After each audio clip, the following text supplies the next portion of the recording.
Hey everybody, this is just a quick video to help you out. If you have a Miele brand washing machine and you're getting an error F92 and you're wondering what is this error and how can I get rid of it?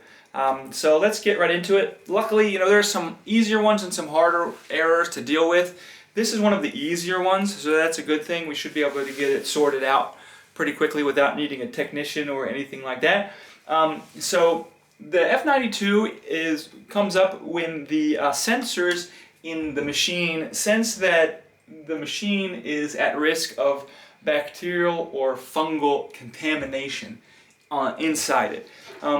But that's quite easy to deal with. All you need to do is, the machine has a self-clean cycle, and you can also use, so you can run the self-clean cycle, and you should do it immediately because you don't want to let this continue like a bacteria to grow and get out of control.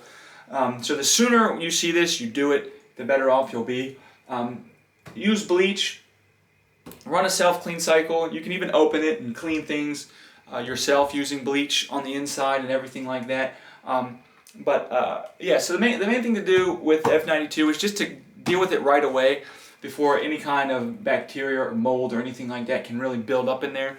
And by using a self-clean or by manually cleaning it and using bleach when you do it. So anyways, hope this video helped you. Thanks a lot for watching. Have a great day.